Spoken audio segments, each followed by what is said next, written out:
Good morning. Good morning, each and everyone. Welcome to our second day for project seminar paper presentation with the theme Integrating Theory and Practice. I would like to first greet you. Merry Christmas. This is the first day or Sunday of Advent. And what way to celebrate Christmas? We start with our prayer and to be followed by our Philippine National Anthem.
Ang dugong gumuhit ng ating kasaysayan,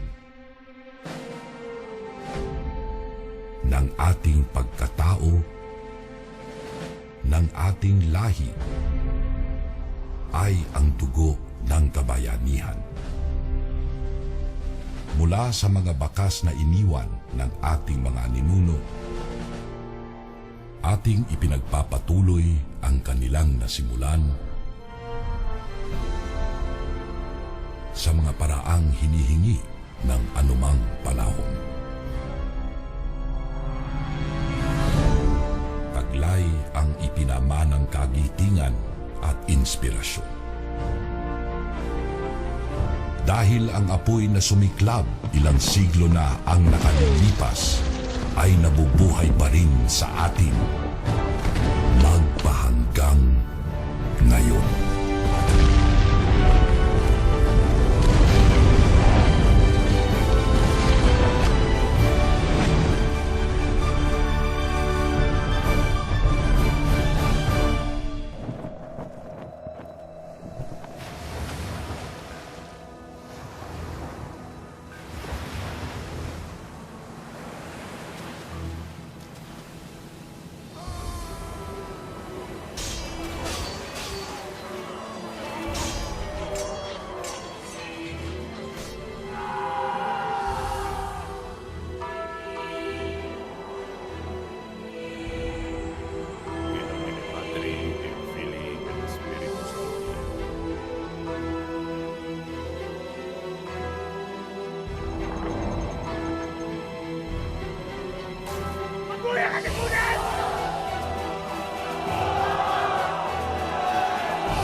Good morning, good morning, good morning po. Isang mapagpalang umaga po pa sa ating lahat. No? Just to reiterate again, this is the first Sunday of Advent. So we are expecting that this is a family day, this is a rest day for all of us, but we are here in Convergence, fulfilling our mission, fulfilling our job, our task now as a student in the graduate school at the Philippine Christian University. So this is a celebration for the first batch of the PCU, TNEP, and MPULAB group as they present their proposals, outputs for the non-thesis. It's a seminar paper presentation.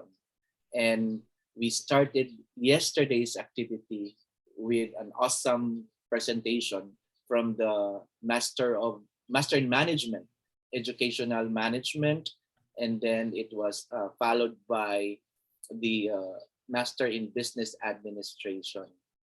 And we hope that today you will stay with us as we present again another group or cluster for this activity of today.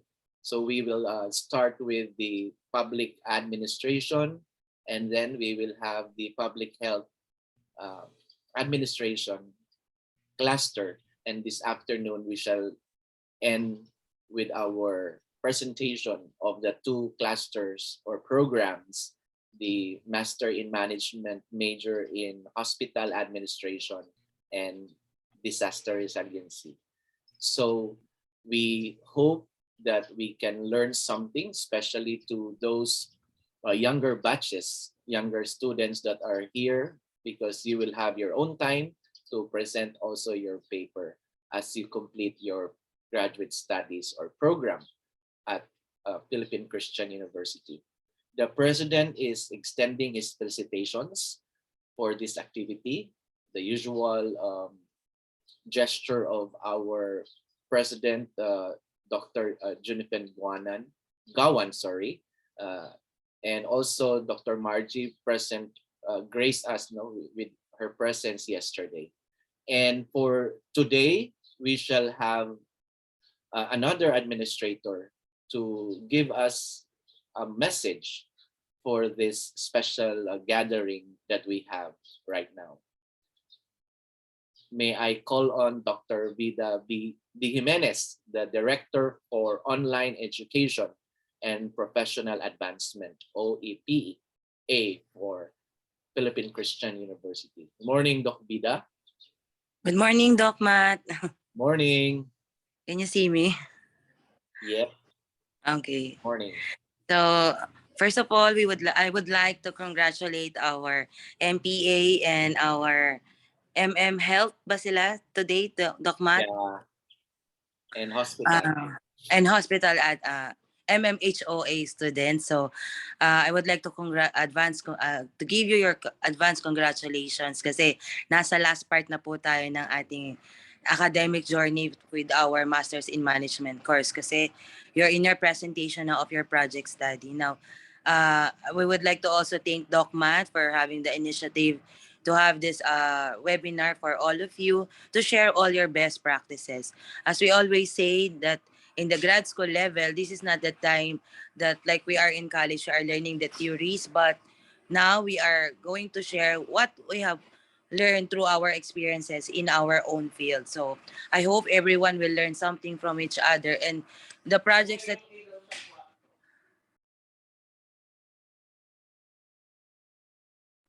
and I hope everyone will learn something from their classmates, and the projects that you have done for your subject would be something that would be beneficial for your fields. Magamit po sana natin yung mga project na gagawin natin kasi it will open or will help your workplace or yourself po na makatulong tayo din sa ating mga pinagtatrabahuhan or pinagtuturuan kung tayo ay mga nagtuturo. So again, Doc Matt, thank you, and I hope everyone will enjoy the rest of the day. Thank you. Thank you so much, Doc Vida. Truly, that we cannot make sense unless our beginnings will create social impact, no, especially in our workplaces. So how we put theory and practice. No? So thank you so much for being with us today. And we also invited our research director, Dr. Jaime Ang, to also give his message to all of us. Is the Dr. Ang around? Good morning.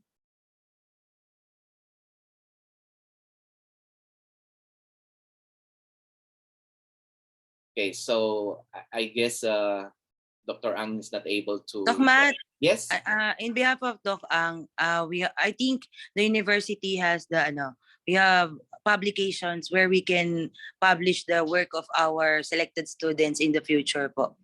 So Doc Matt will just collaborate with Dr. Ang to submit the the project studies of our students that would you like to be included in the university journal.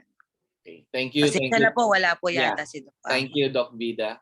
Yeah, because there is a promise to our president that we will be preparing a book of abstract for Yeah. ML Lab Group for the first batch. And hopefully this will bring about collaborations to fulfill the output really from just not simply a proposal but a completion of an output that Yeah. will work for So publication. anyways, all Thank of your students are in good hand kasi si Doc Matt are very hands-on. So see you on December 2 in our Christmas party. So advance Merry Christmas pala po sa lahat. Thank you. Thank you. Congratulations. Okay. Salamat. Bye-bye po. Okay. So we have to acknowledge also our PC administrators. Just we had heard a message from Dr. Vida, so director of the OEPA and also the head for the graduate studies for education. We also have BP for finance, Dr. Cababan, Mark Jetro Cababan, and our BP for information communications and technology, Dr. Mario Miranda. We also have some support services. The Director for Transnational Education Program, Dr. Jeffrey Perida, and our head for the management program, department head, Ms. Joanna Rose Rosales. So thank you for your continuous support to Collab Group of students. So thank you so much sa ating mga PCU support services group. And the rest of the other departments like the accounting, registrar, the treasury department. So maraming pong salamat. Okay. Yesterday we had Professor Pidong. So today I am so honored that by a short notice, our resource speaker, our invited guest to talk about his own experiences in the field of program development, project management. You know, there is always truism, once a leader is always a leader. I have met Ninang Gadia, so we call him Ninang Gads, as a student leader, and then he became an advisor and then had his own leadership roles in the school, and now he has been moving around from one region to another and the rest of the ASEAN and other countries, checking out, monitoring on the different sites, we call it the tourism sites, and putting up a lot of platforms or stages on presenting what are best for us. So this is what we call It's More Fun in the Philippines. So he has been around for the conversations on the different aspects of tourism. So he is the president for the Tour Guide Federation of the Philippines, and now he is occupying seats for as marketing specialist 3, domestic promotions department Tourism Promotions Board of the Philippines. I am honored to have with us here Professor Alberto D. Gadia Jr. Ninang Gad, good morning. Good morning, Doc Matt. Good morning, everyone. Good morning to our administrators.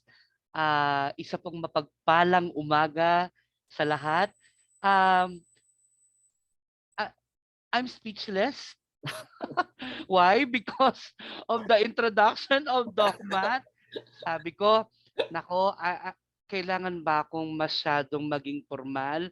Kasi mukhang ang topic ko ay ginagamitan talaga ng masusing pag-iisip at the same time ano ang magiging resulta niya kasi from the topic itself, from theory to practice, nako ang dami na sigurong gap nito, no?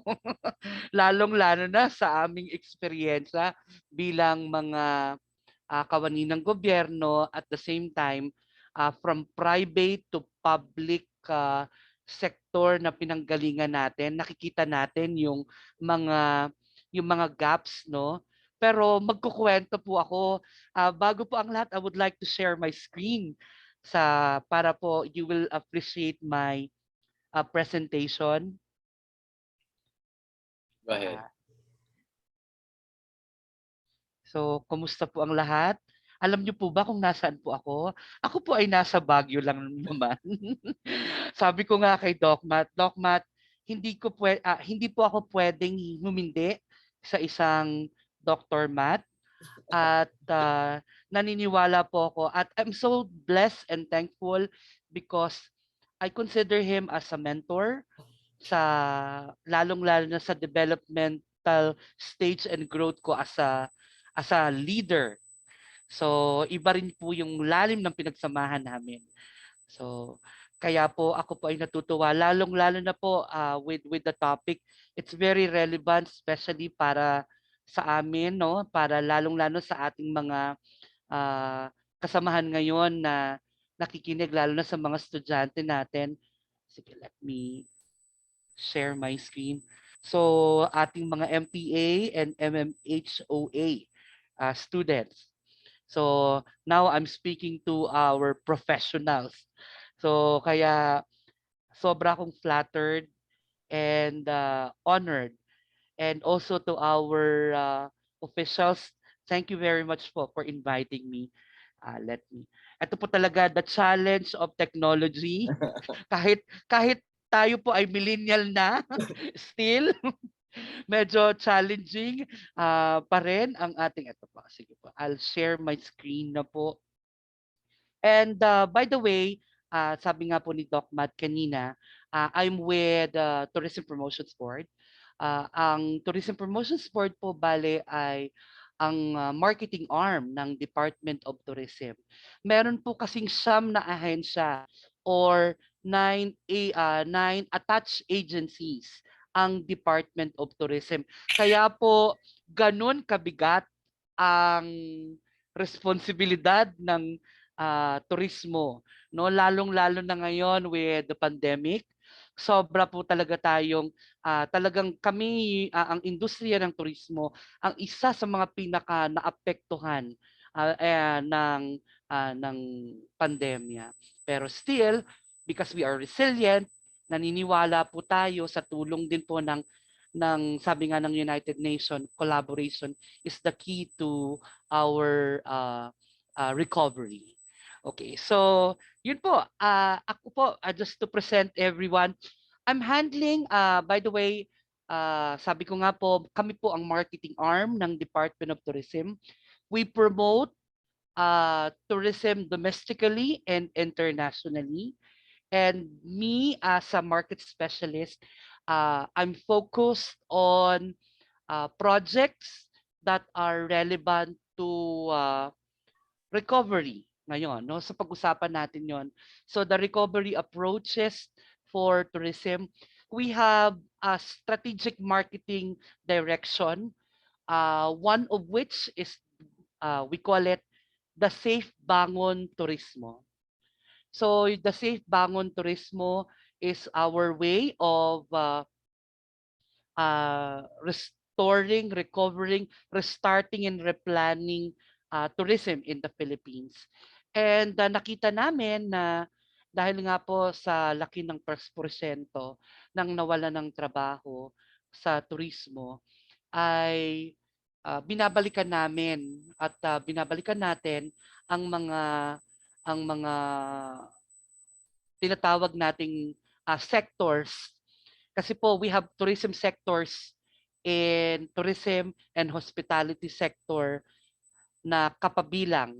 So kaya po imagine nyo po sa 8 sektor na to: transportation, accommodation, food and beverage, travel services, accommodation, attractions, and several activities.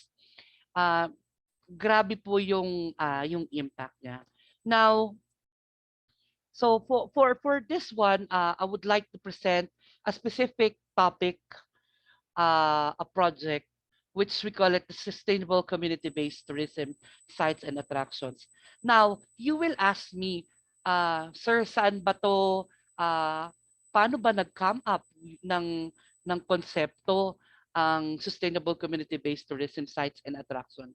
One of the objective of this program is to really assist and help, whether short-term or long-term programs para in restarting tourism, lalong-lalo na sa ating mga community. So nakita niyo po ngayon yung background ko. I use, this is what we call ramit. Ramit is one of the weave. Yan po, isa sa mga weave na makikita natin sa Mindoro. Okay, particularly in Mindoro Island. At ito po ang ilan sa mga talagang sila yung mga nagpe-preserve and gumagawa nito ay ang ating mga tinatawag na hanunuo mangyan. If you have the time, you can visit Oriental Mindoro, particularly in Mansalay. Naku po, you will be amazed with how they preserve the culture of the Mangyans, particularly the weaving community. So dito po, we're also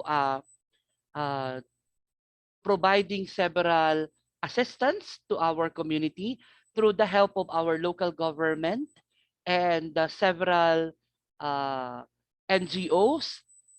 So now it's really, the partnership is not only two entity, but it's a multi-partnership in terms of recovery. Yan po. So ito po yan. Just to give you an idea, para po naman, kumbaga para we would like to align ourselves. So gusto ko sana makita yung iba, no? If you can turn on your videos para sabay-sabay tayo. This is our gesture of saying, parang welcoming people, welcoming everyone. So sa tourism hospitality, we have what we call the brand of service. And ito po yung pagbati natin. Pagbati natin sa kapwa Pilipino natin at sa lalong-lalo na sa mga dayuhan na pumapasok sa ating bansa. So ilalagay nyo lamang po ang inyong kanang kamay sa inyong sa taas, sa kaliwang dibdib ninyo na malapit sa inyong puso. Yan. So ilalagay nyo lang po yan and you will say, mabuhay. Mabuhay. Yan po. So mabuhay. Make sure that you have to smile because tayo ay kilala bilang isang bansa na hindi lang tayo resilient kundi nakangiti. Kaya po the hospitality is really a big treasure, and at the same time, ito po yung panlaban natin sa buong mundo. So again, sabay-sabaw. Sabay-sabaw tayo. Lagay natin ang ating kanang kamay sa kaliwang dibdib at sabay-sabay tayong magbanggit ng mabuhay. 1, 2, 3. Mabuhay. Maraming salamat po at mabuhay po kayong lahat. Isa pong nakakatuwa po kasi ito, kahit po pandemya, alam niyo po, Ngayon, hindi na. Dati kasi tayo, alam mo yun, very sociable kasi ang mga Pilipino because of pandemic, nawala na yung beso-beso, di ba? Yung mga, ilan sa mga kultura na nakuha natin sa mga iba't ibang bansa, no?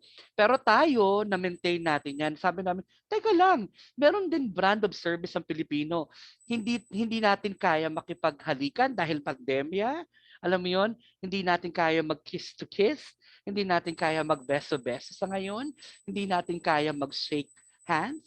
Pero tayo, kaya natin pa rin kahit mag-physical distancing, magsabi ng mag-greet sa bawat isa. And that's a mabuhay thing. Okay? So, kaya nga po, sa amin po, parte ng aming programa, sabi ko nga, yun nga po, ang tanong ko lagi sa iba, pagod na ba tayo? Meron na po ba nakapunta dito sa lugar na to? Meron po bang nakabiyahe na sa Siargao? O sino yung gustong pumunta ng Siargao? So kung meron po dito sa grupo na gustong magbiyahe papunta ng Siargao, nako, it's very timely. It's a good opportunity for you to visit kasi nga alam kong pagod na kayo. Lalong-lalo na yung mga ating kasamahan. Uh, di ba po, lalong-lalo na ngayon, it's really hard for us to itong proseso natin na work from home, okay, and at the same time ating mga frontliners, ating mga kasamahan na talagang nagbibigay ng more than 72 hours. Ginagawang 72 hours ang isang araw. So hindi na 24 hours. So kaya po nagpapasalamat po kami. Kaya nga po ang question ko, pagod ka na ba? So yung pagod-pagod mong yan, dapat punuan mo yan. Kaya nga po, yung pagod mo, parte ng programa namin is we want you to be part of the recovery for you to experience it. And one way of part of the strategic direction or tourism banner projects of the Department of Tourism and Tourism Promotions Board is we would like to focus on the sustainable community-based sites and attractions plus assist our the what we call the hobby. These are the weaving communities because part to ng social enterprise ng isang destination. So dahil nawala ang turista, nawalan sila ng trabaho. Nawala ang mga production ng dati, wholesaler sila ng isang produkto, pero ngayon talagang retailing na lang at minsan wala na pong trabaho. So, yun lamang ang kanilang pinagkukuhanan ng ay source of living nila. So, kaya po part of the banner program of Tourism Promotions Board, we have the hobby. Okay, we would like to promote kasi maliwanag po 'yan na naka-ugnay, naka-state po 'yan sa Philippine Developmental Plan natin, the National Developmental Plan, that we have to promote, okay, not only the weaving but also the halal. Okay? The halal. So part din po 'yan yung halal. And of course, the hilom. So yung hilom natin, the wellness, alam niyo naman po, Diyos ko po, ang ating sitwasyon ngayon. Yung wellness is very important to us. Kaya po, if you see, I have another program that would like to, this is part of the community-based program, which is the Tukuran Falls Tour. So it's a natural wellness. We call it a nature-based wellness tour that we would like to impart. So it's 30 minutes from Puerto Galera. So at least ito po, parang kahit papano, sabi nga nila, dapat we should imbibe greenery vibes. So kaya po, ayan, if you will have time to visit the area, you can move kasi isa po rin to sa mga aming pinopromote na sites. Kasi po sa Philippines po, we have a National Tourism Development Plan. That's until 2022. So, itong National Tourism Development Plan to ay meron tayong kumbaga market portfolios. Yung produkto o tourism products na ating pinopromote at ating ginagawa ng mga programa. At isa po ito sa tinatawag na 10 market portfolios natin. And meron din po tayo, of course, if you want a leisure travel, nako, you go to, you do the Puerto Galera Yacht Cruise.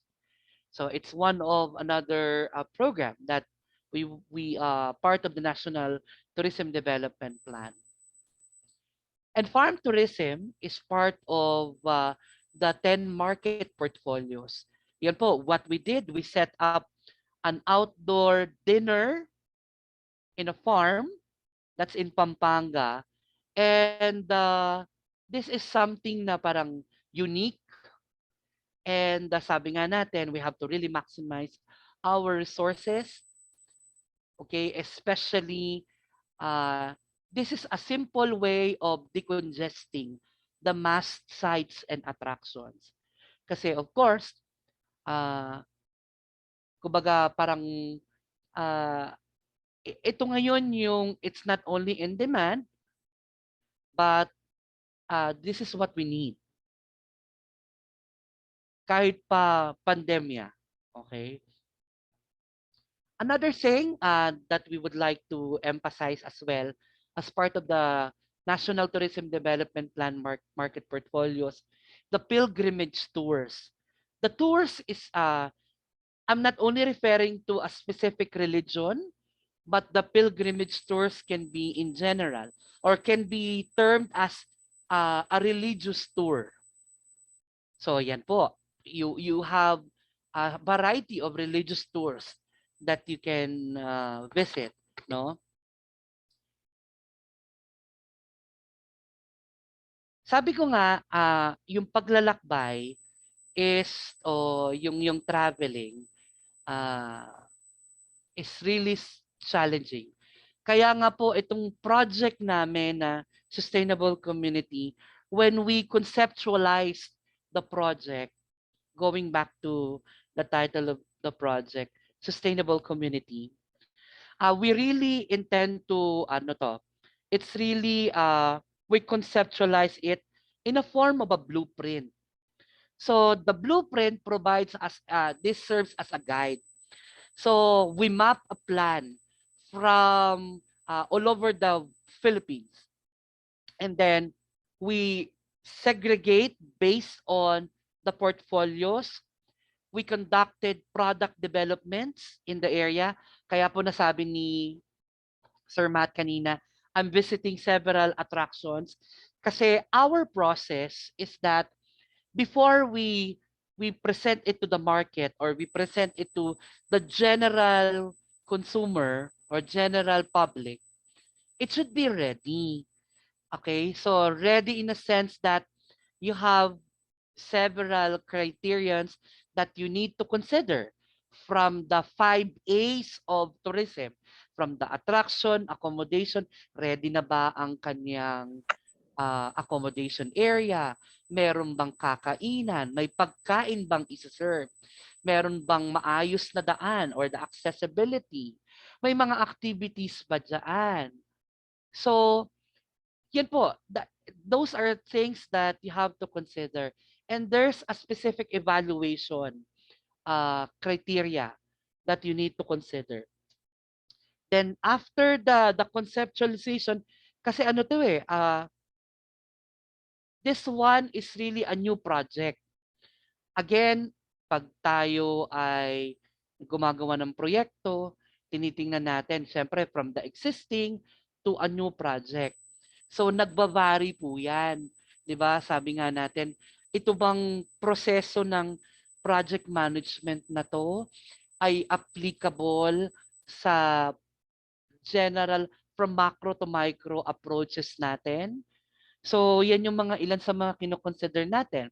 And at the same time, yung pagpasok na ng pagpaplano, uh, minsan strategic dapat yung pagpaplano, yung strategic planning model natin should be associated base sa pangangailangan.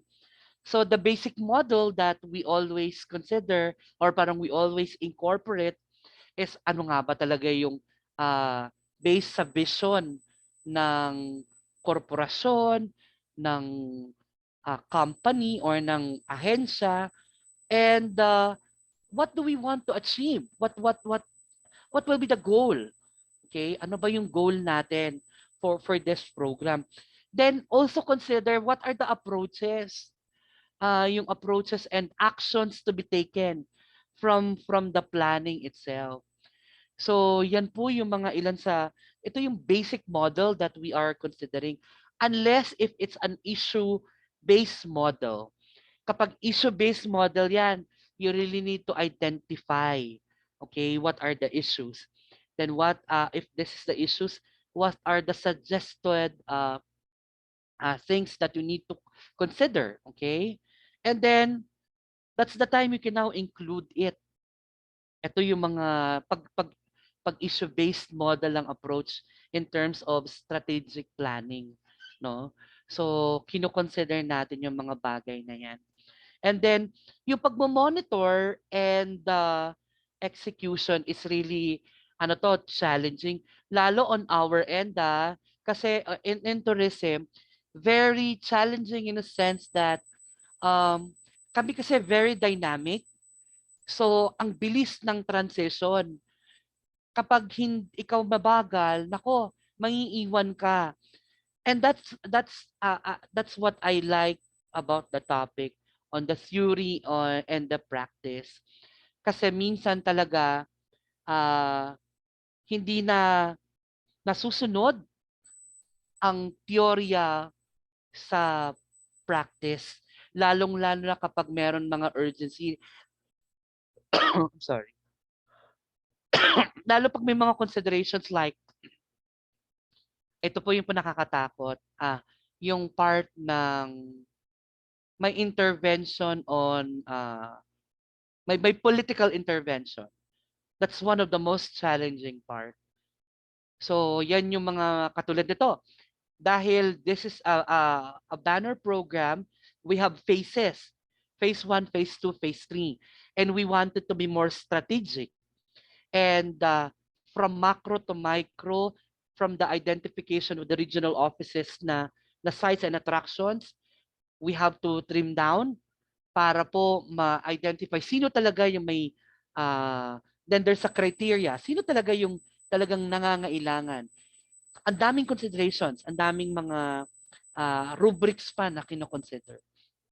So, yun po, ilan yung sa mga very challenging. Yung pagko-close kasi ng isang programa, ito yung yung pag-handover ng deliverables, challenging to from the creation of the terminal reports, from the review of the project deliverables. Nako, ito yung mga ilan sa mga nami-miss out natin kasi nga papatungan na naman ulit ng panibagong program. So kaya po if you notice talagang maraming mga kaya po sabi ko nga it's not only a certain entity who can develop, kaya po you know what, at the end of the day it's really the collaboration, then the division of labor and role doon sa programa ay napakahalaga. Kaya po yung lalong-lalo yung documentation, project learnings na meron dyan is really something that we have to tutukan as well. So maraming theories, maraming mga theories na yan, pero again, the gaps is really it's either ang gap kasi diyan adaptable ba, at the same time ito ba ay from the testing process. Nako, ito po yung medyo challenging, lalong-lalo na, no, just to share, itong project namin, we planned this a year 2020. So execution or implementation in 2021. But because of several travel restrictions and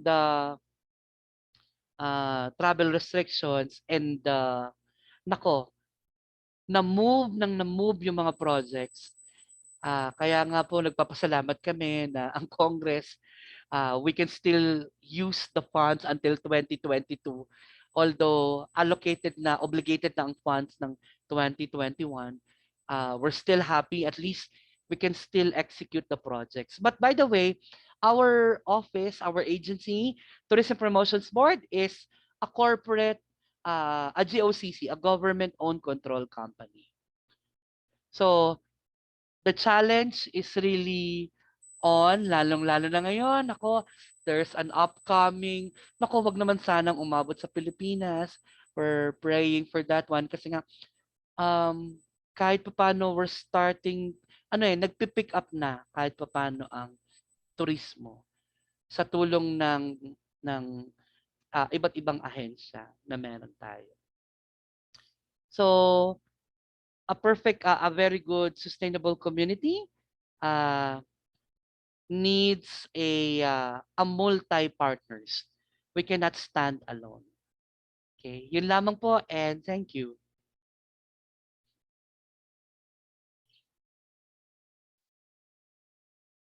Thank you so much, Ninang God.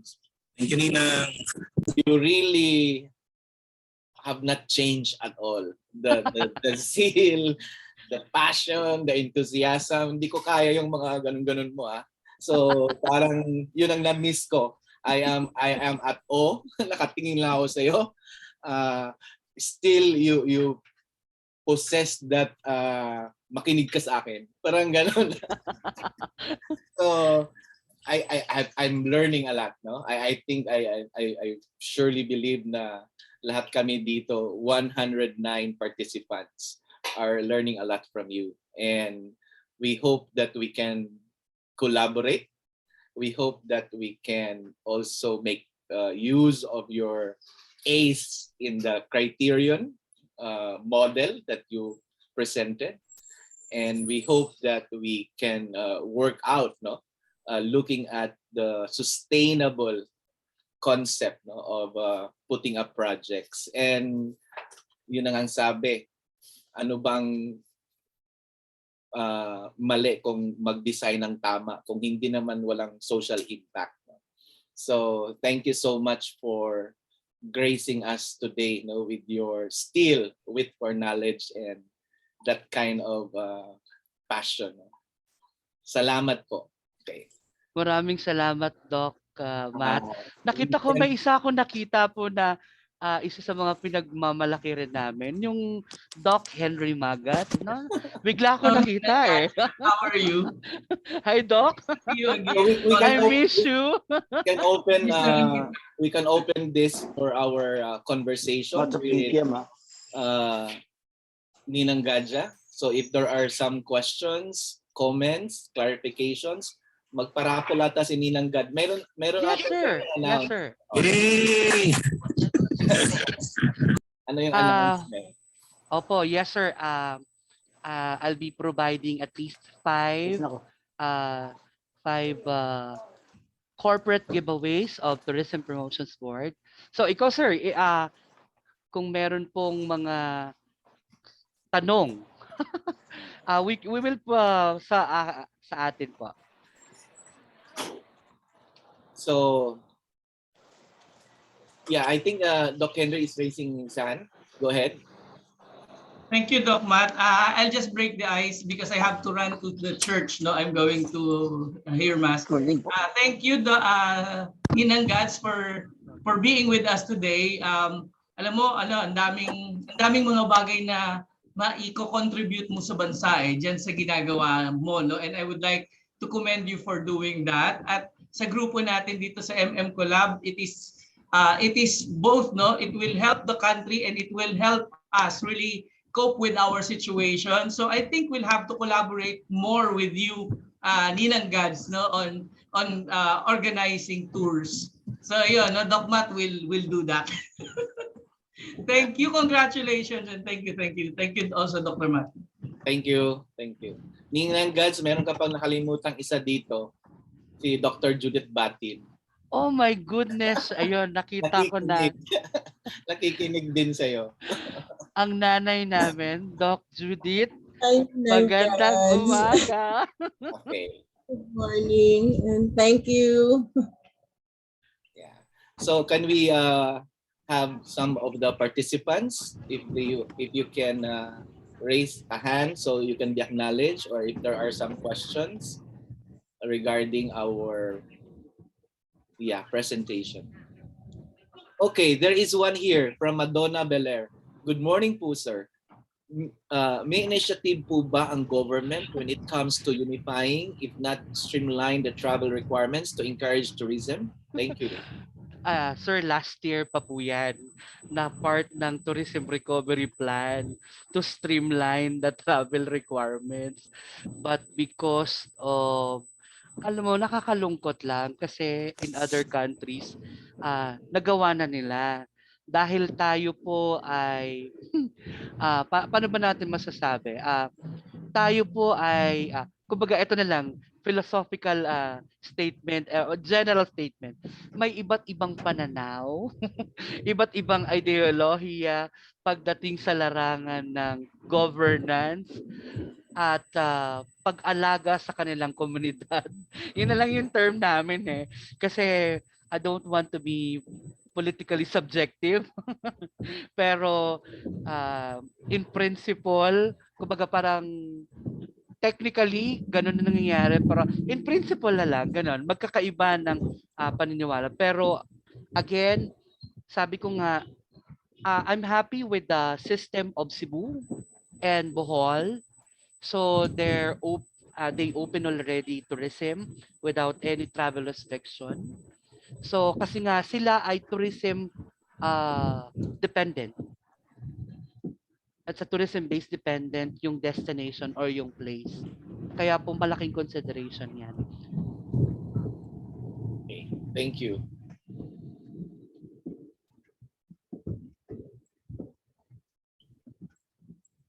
Ninang Gads, we will not worry much, no? Because you mentioned you are GOCC.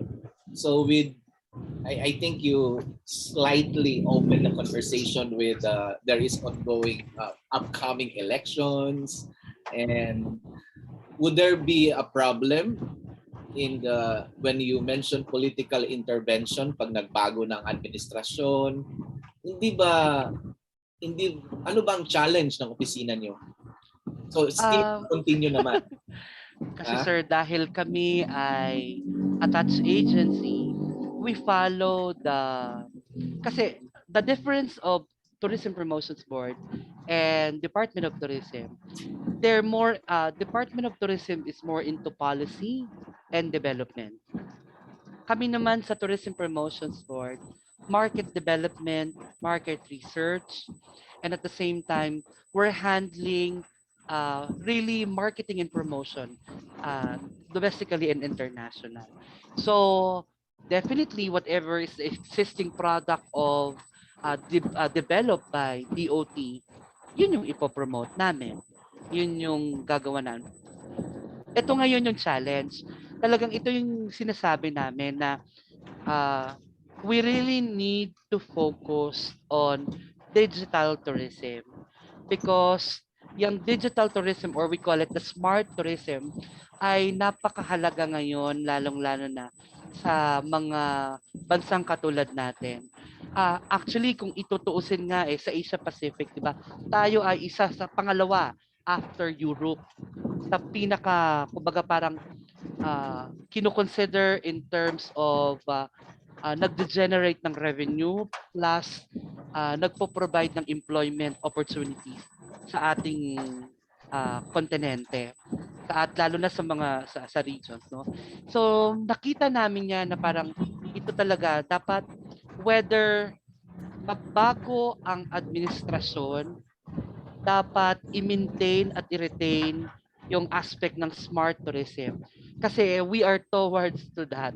Alam mo yon, yan na yung talagang rebuilding ano natin eh. Ito na po yung element ng rebuilding tourism, not only tourism but also ng isang bansa. Thank you, thank you. One question here from Dr.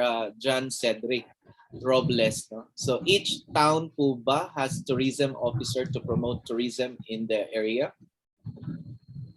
That's a very good question. According to, based on Republic Act 9593, supposed to be, tayo ay meron dapat na tourism office.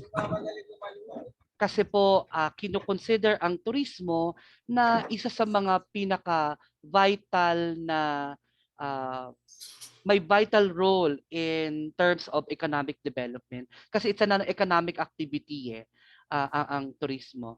So, kaya po, yan po ngayon, totoo po yan, dapat dapat may tourism. Kaso mo nga lang, ito nga po ang problema, nagbabase yan kung gaano kalaki ang pondo ng isang munisipyo o syudad or ng isang probinsya. So, lalong-lalo na kung hindi naman nila kumbaga part ng local government plan nila ay nakatutok sa turismo. So hindi, kasi marami pa tayong mga munisipalidad na hindi pa nila naiintindihan o kumbaga parang hindi nila priority ang tourism. Pero sa totoo lang, kung aaralin mo siya, malaki ang coverage niya at maraming mga factors na pwede mo talaga i-consider. And you can now start, kasi yung conversion process, napaka lawak. Like for example, sabi nila, naku, farm naman yung lugar namin eh. You know what? Farm tourism is an in-demand thing. An in-demand for domestic tourists, no? Hindi man international, pero domestic tourists. Remember, in the recovery approach natin, domestic tourism ang kailangan muna nating pag-focusan. Kasi nga, we call it the travel bubble. Kumbaga, lahat kasama doon sa pagpoproseso. And ang travel bubble na yan, kaya nga po, dito po sa project, identification process. Yung identification is very important, lalong-lalo your assets, no, to your specific area or your municipality or city. Thank you so much, Professor Gadia. I think your presentation, for me, you have already done your dissertation. At this juncture, Philippine Christian University Certificate of Appreciation is awarded to Alberto B. Gadia Jr. for his invaluable insights as resource speaker during the webinar discourse session on project seminar paper presentation with the theme Integrating Theory and Practice, given this 28th day of November 2021 via Zoom Meet, Manila, Philippines. This is signed by the PCU President, Dr. Junifen F. Gawan. So a round of applause, please, to our resource speaker. Thank you so much, Prof. Gadia, for gracing us today's activity by your, of course, experience and expertise on the area of project management and program development. Maraming salamat po, Ninang Gads. Maraming salamat po. Maraming salamat. Thank you. Thank you, sir. Okay, at this point, I may have the honor to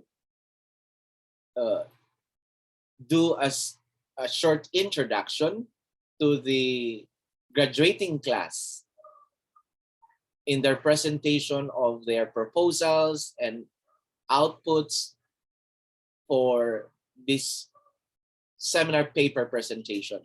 The Master in Management, Major in Public Administration, or MMPA. Now, we actually have two presenters today. So they will talk about more on what I think Professor Gadia mentioned, the power of communication. So this is an online service support group, no, that they have to come up with an activity. And I think I am excited, no, to also listen to their presentation, because I think one group was able to get a support from the local government in terms of infrastructure to implement their project proposal. So without much further ado, let us now listen to the two presenters from the group Master in Public Administration. Go ahead.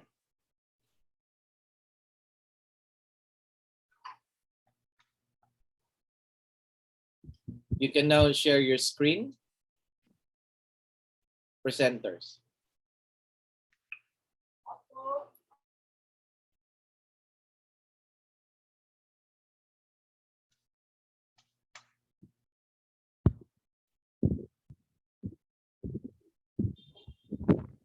Doc Matt, good morning. Kita na po, Doc Matt. Yes, perfectly. Go ahead.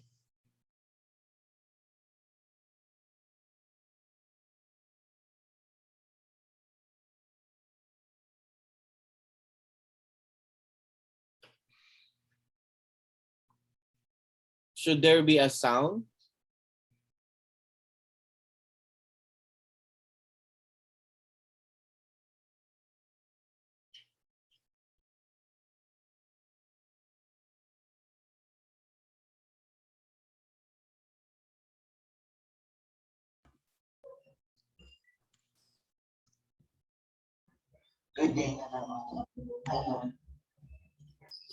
May sound na po, Doc Matt. Okay,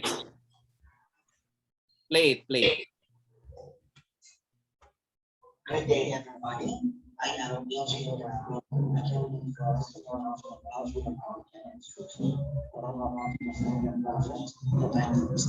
PSA service, customer service here.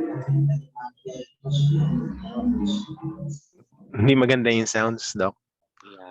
Yeah. Please stop sharing, then share again. Share screen.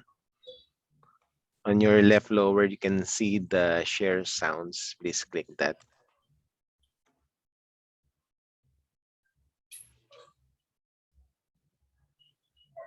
Stop share muna. Stop share muna, AG.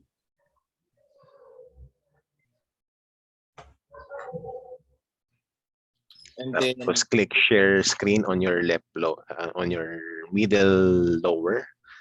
Then you can see on your left side, share sounds. Please click that box.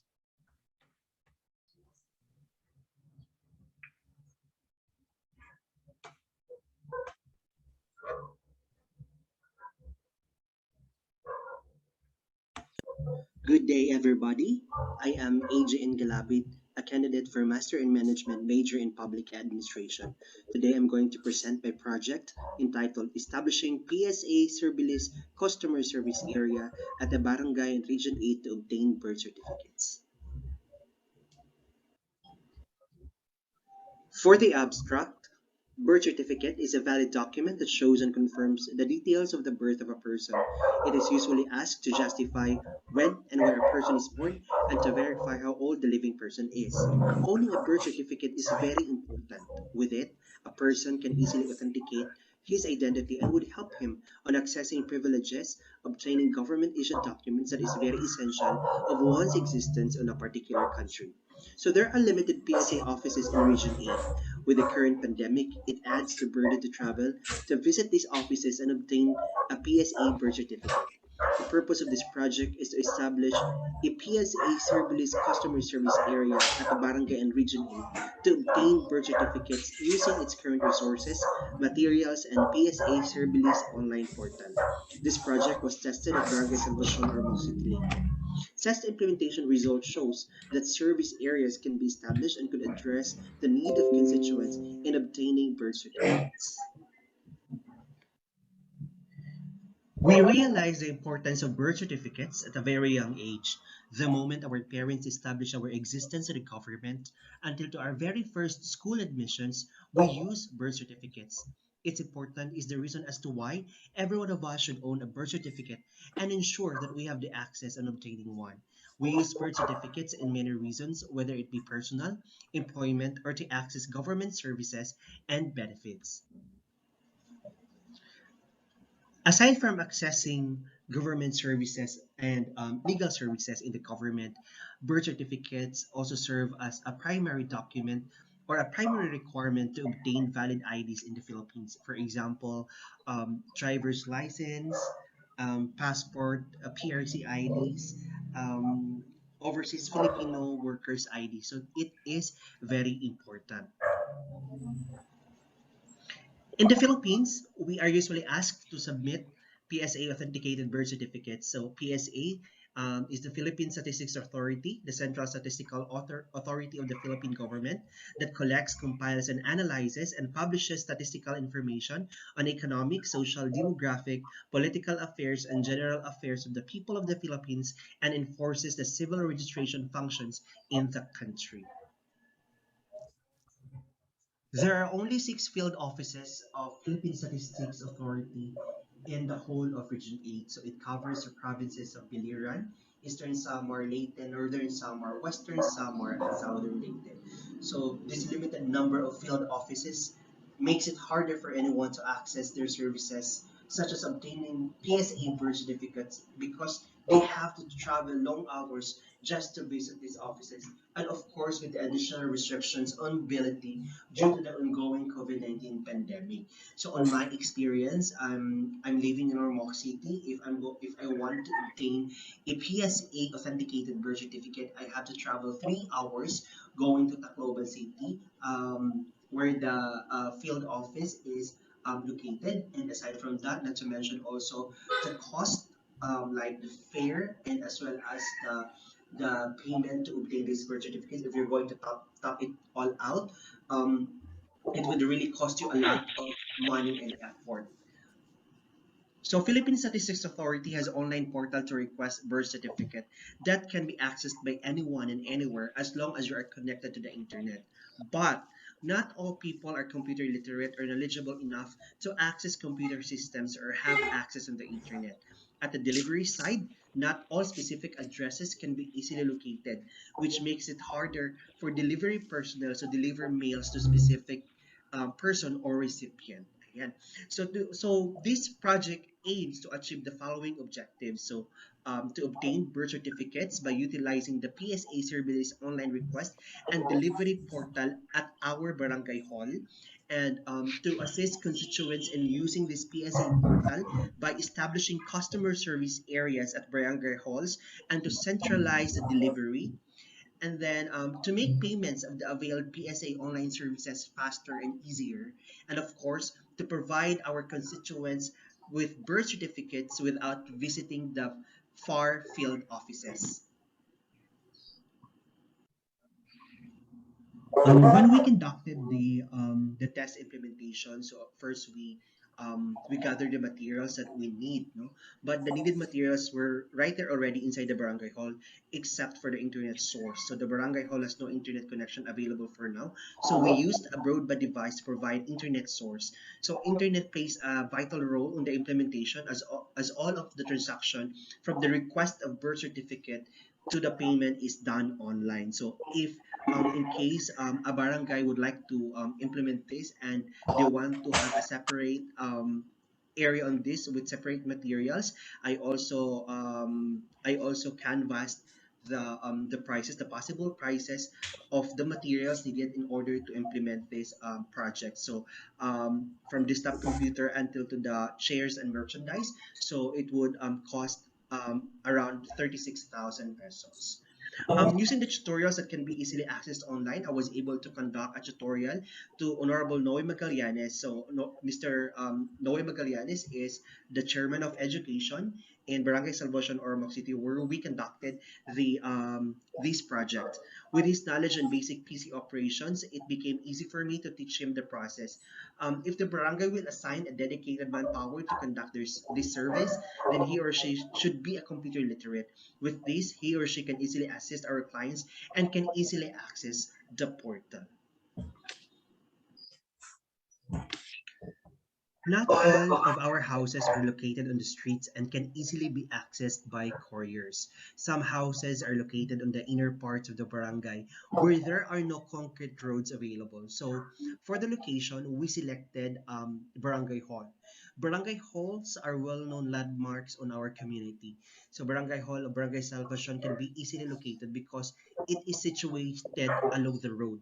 The location also of the test customer service desk inside the barangay hall can be easily located since the office is not big enough. There are also assigned counselors and other personnel from Mondays to Fridays that can guide our constituents. During the implementation of this project, we used my personal information to do a test request for birth certificate. The actual test request only lasted for about 5 to 10 minutes. So with this rate, as long as you have a stable internet, PSA survey list can be easily accessed. On the delivery of the actual birth certificate request, the lead time is about 10 to 15 days on provinces like Leyte. So this service may only be applicable to those requesting and willing to wait. For urgent requests, the service is not an option. Since the birth certificate request is not free, we established a payment method. So using a financial services of PayMaya. So for the fees, we need to pay 330 pesos. So it seems costly, but if you will compare this to the cost of visiting the nearest field office, it is way lower. Visiting the nearest field office like in Tacloban City, for example, will cost our constituents almost 1,000 peso. So aside from saving the cost and energy, this will also protect our constituents against the threat of the ongoing COVID-19 pandemic.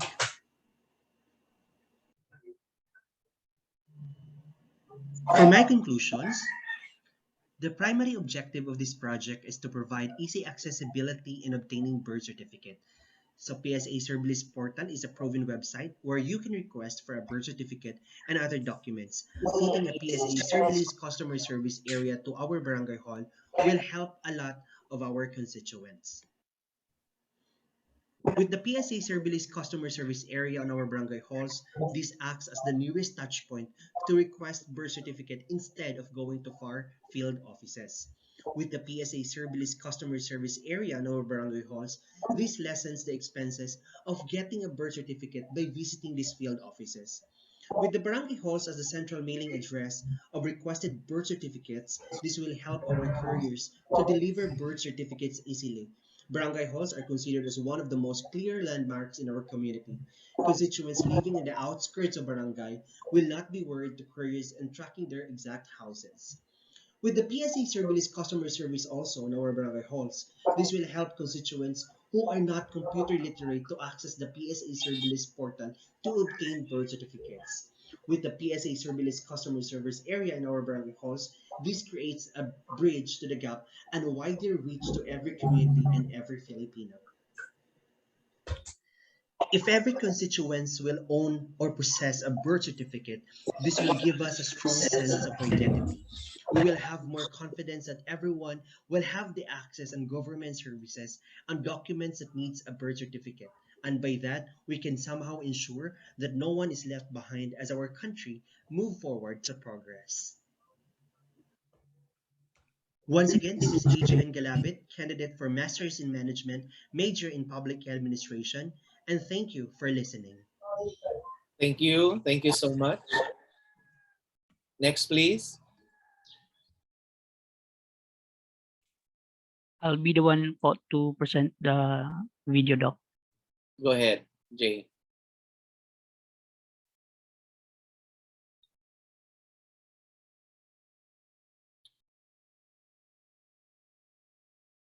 To our honorable PCU administrators, Dr. Jaime Ang, Can we have a louder? Mr. Alberto Gadia Jr., our site coordinator, Dr. Mateo Macalaging, Can we and start from Professor the Isario, beginning? classmates. To our honorable PCU administrators, Dr. Jaime Ang, Dr. Vida Jimenez, Mr. Alberto Gadia Jr., our site coordinator, Dr. Mateo Macalaging, and Professor Dr. J. Sario, classmates, and guests, a pleasant morning to everyone. Miss Fatima Ann Custodio, Sir J. Mark Agmata, and I are humbled and happy to present our project entitled Access to Services and Needs, Establishing Mobile Emergency Hotlines in Barangay Local Government Units, or BLGUS. A blessed day to everyone. I'll be presenting to you our project paper entitled Access to Services and Needs, Establishing Mobile Emergency Hotlines in Barangay Local Government Units. The proponents of this project are the following: Mr. J. Mark Elagmata, Ms. Fatima Ann P. Custodio, and Ms. Halenicole P. Garchitorena. To begin, while incidences of domestic violence are on the rise around the world, the number of cases reported in the Philippines has been steadily declining since the COVID-19 outbreak began. According to the data from the Philippine Commission on Women, there were 1,383 documented VAUSI instances in January 2020. Although this number reduced to 1,044 in March 2020. Comparing the data collected at the beginning of the quarantine with the data from the previous year, the data from the PNP shows a 56.97% drop from March to May 2019 to March and June 15, 2020. It should also be noted that not only RA 9262 violations were lowered, but also all VAUSI-related violations. Moreover, when the world was introduced to work from home, stay at home, and shelter-in-place orders early this year, extraordinary measures taken to keep us safe in the middle of the coronavirus were also put forward. However, for numerous women around the world who are victims of domestic violence, home is not a safe haven for them. Survivors of abuse were suddenly locked up with their perpetrators, and there was an increase in domestic tension, which has resulted from forced coexistence, job loss, growing stress, and fear about the future, which has transformed many spouses into abusers and intensified existing violence.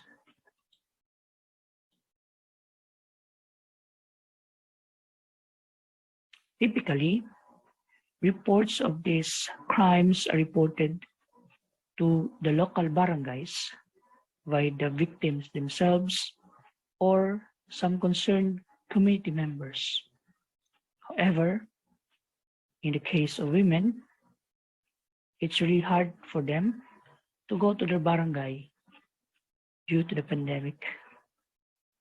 Following are the barriers in seeking help, which the proponents of this study have identified. The first one is issues of accessibility. This means that there's a lack of access to channel to report and redress physical distance. Second, pleas for help are met with little to no response. And third, lack of awareness on where to report and ask for help since information were not properly disseminated.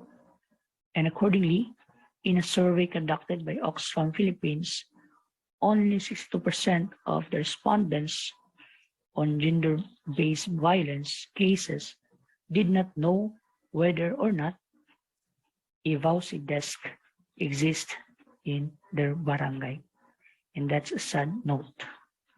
Fourth, barangay level violence desk have been closed due to personal diversion for better COVID-19 response.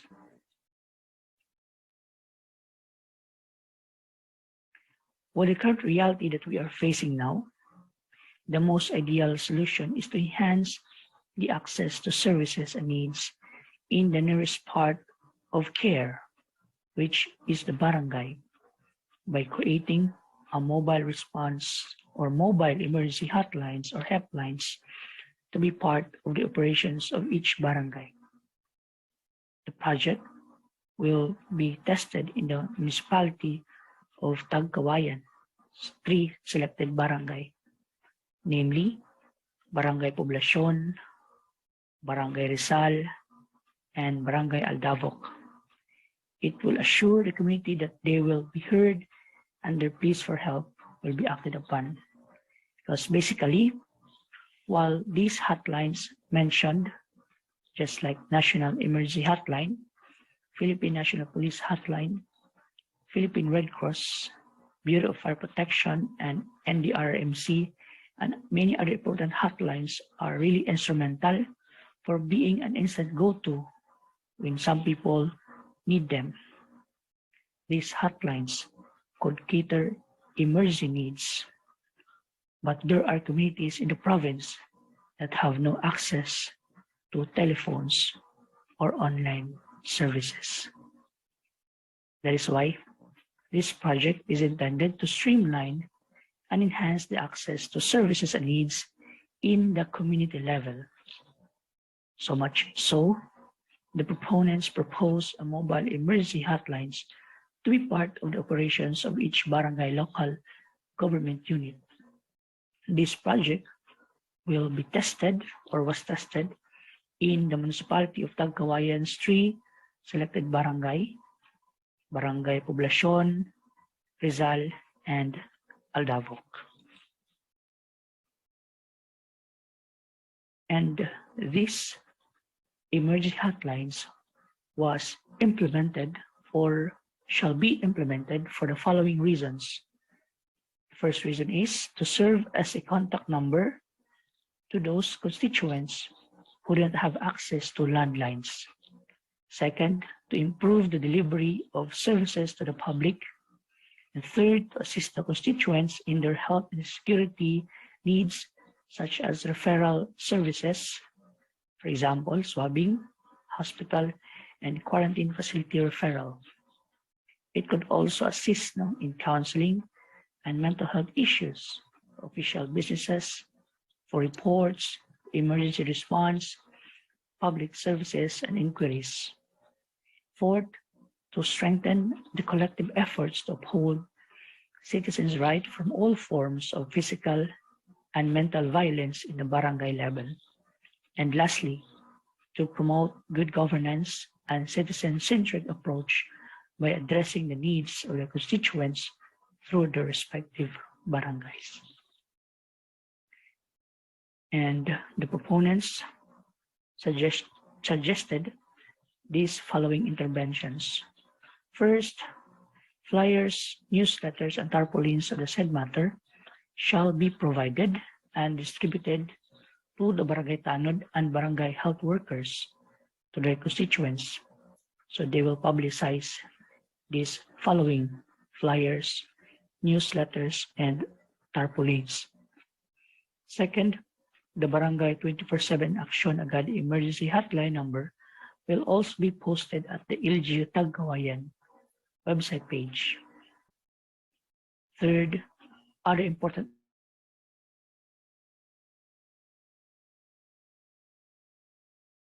TV channel of Tagkawayan Quezon, the Agri Tagkawayan Teleradio, which is the official public relation arm of the municipality, as well as on their Facebook page.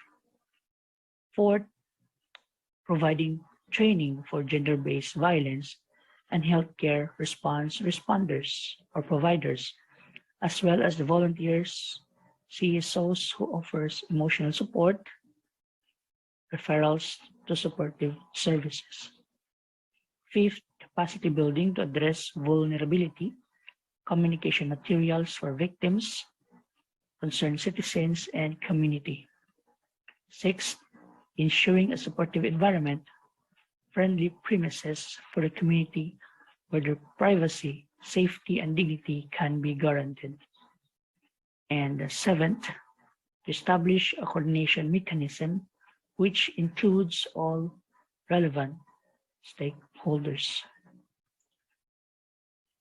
So much so, the project doesn't only seek to make services more accessible in the grassroots level of the government, but also aim to improve the communication within the barangay.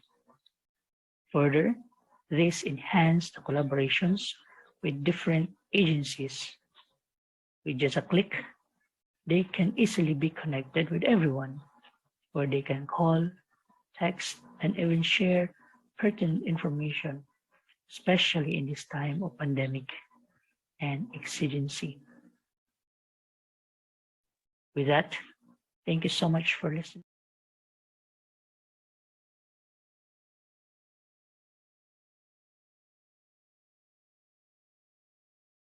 Thank you. Thank you so much for the two presentations under the Master in Management, Major in Public Administration, MMPA.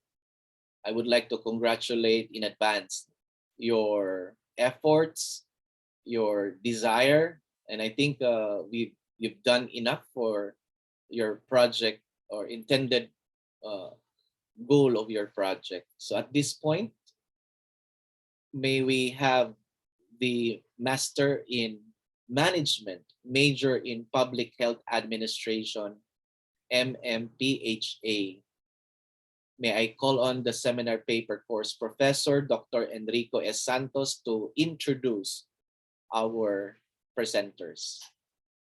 Morning, Doc Endex. Morning, Doc Matt. We would like to make an announcement that please continue to write on your comments, observations, questions, or queries as we proceed with the presentation. Later on, we shall have the open forum or an open conversation with the presenters. Thank you. Good morning, Doc Endex. Go ahead. Good morning, Doc Matt. Do you hear me, Doc Matt? Yes, loud and clear. Thank you for giving a chance to present this.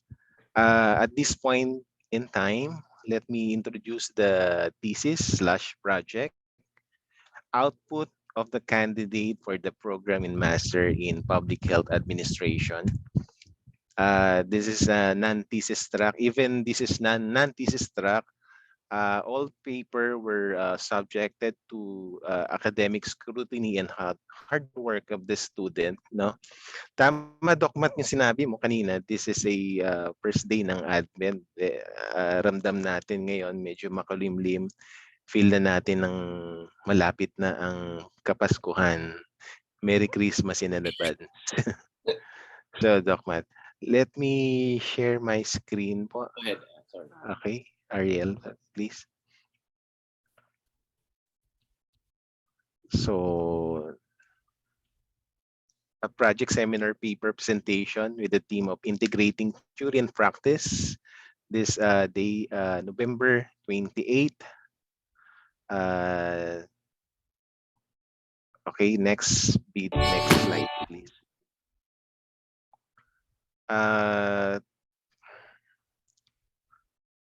The live experience, the proponent name, Mr. Gerard Buhain,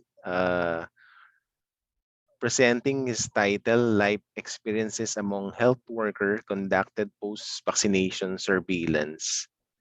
Nandito ba si Sir Gerard?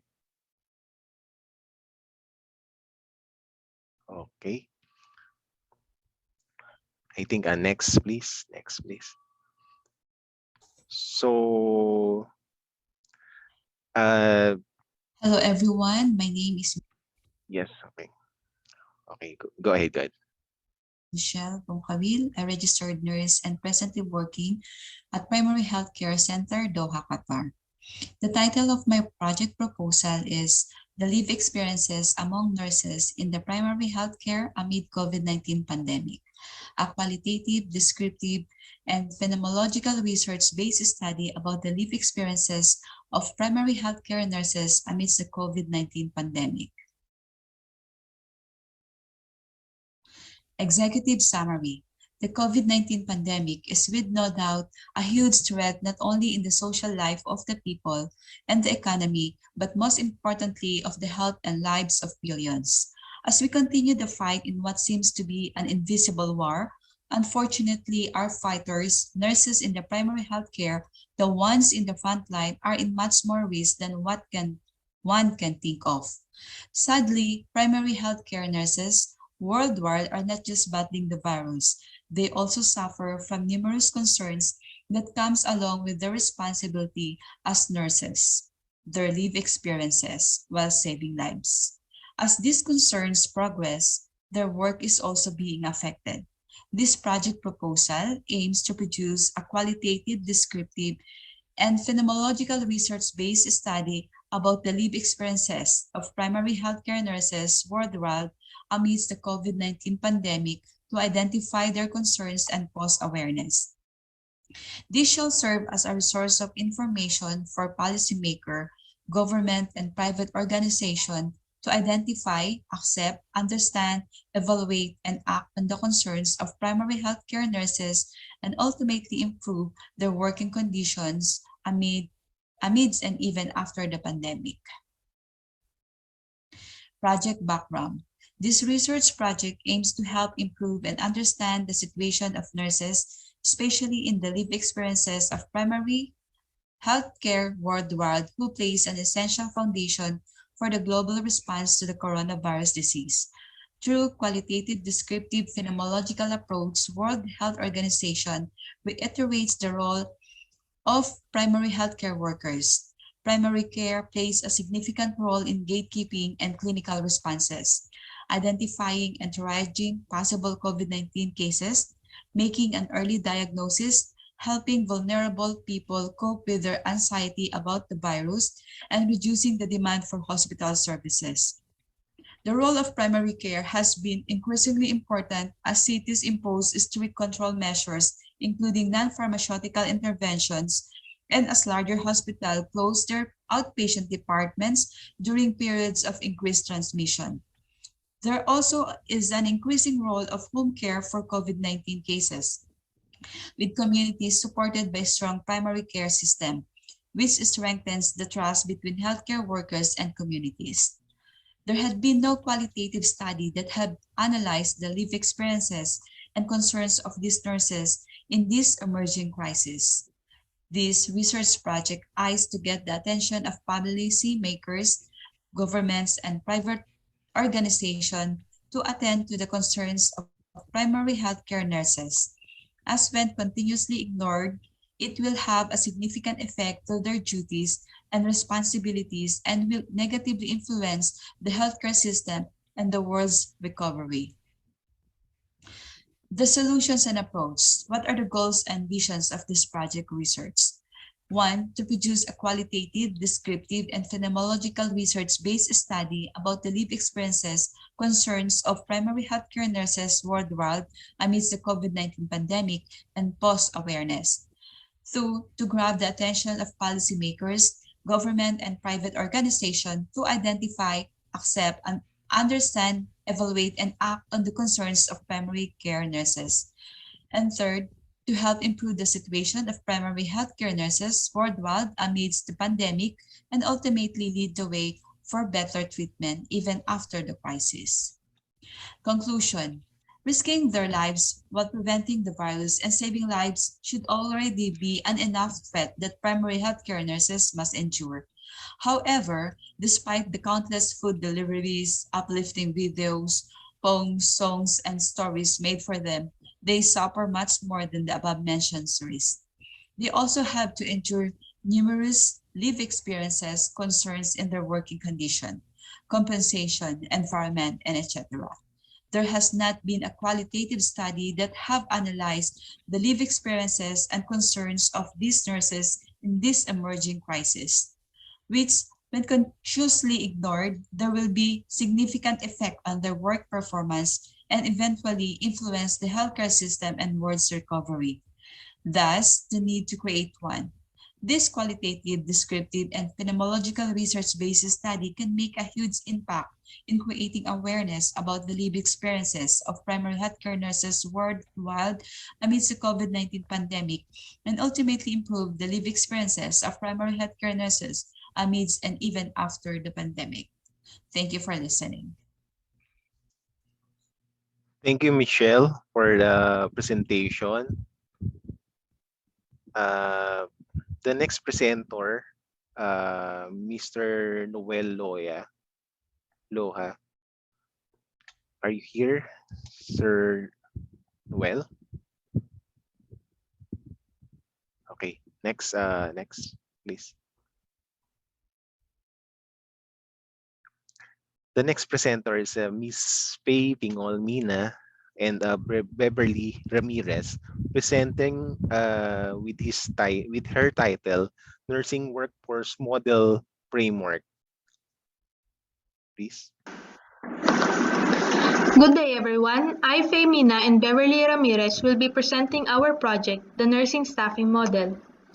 Introduction. Professional practice model is a semantic description of a system that depicts how nurses practice, collaborate, communicate, and develop professionally to provide the highest quality care to patients, families, and the community. Staffing model is part of professional practice model and specifically related to how nurses practice.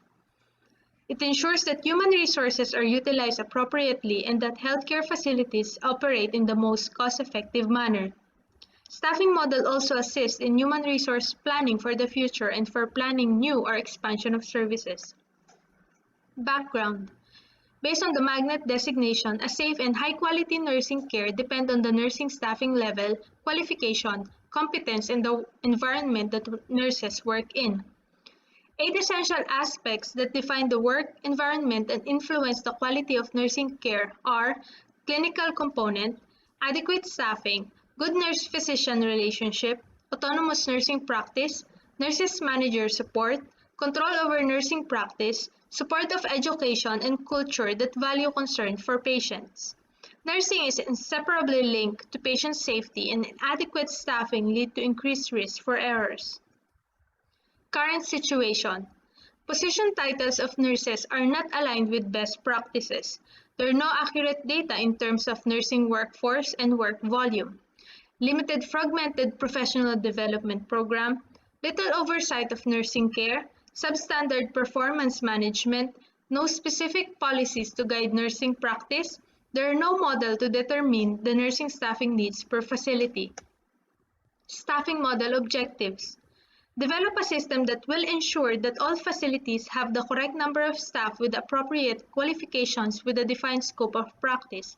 Develop a scope of service in each unit and classify hospitals to guide the assignment of nursing hour per patient day. Develop a staffing plan for each facility to guide the directors of nursing on appropriate staffing for their facility. Develop manpower database and work volume statistics to have an accurate records. Calculate the staffing. Develop equity systems and model of care that will assist in staff allocations and guide provision of nursing care. Increase in supervisory support by developing nursing organizational structure for each facility that will clearly identify supervision on different levels over a 24-hour period. Last is to develop policies, work instruction, documents that facilitates the implementation of staffing model. The staffing model timeline. Assign task force, develop staffing plan model, to conduct training, to collect data, to calculate staffing, approval of manpower requirement, implementation of staffing model, and evaluation and adjustment. Staffing model outcomes. Establish standards to assign NHPPD, calculated standard manpower requirement, increased in nursing leadership positions, cost reduction, remove redundancy and reallocate staff, decreased in non-nursing tasks, improve qualification of nursing workforce, and improve image of nursing. Conclusions. To implement the staffing model that leads to a more efficient and effective way to manage nursing workforce, reducing cost at the same time improving the quality of nursing care. This assisted high-level decision makers to approve manpower requests by using established standards and took the guesswork out of workforce planning. The success of the implementation of the nursing staffing model have led to the adoption of the concept across the organization, and currently standards for all manpower requirements are developed.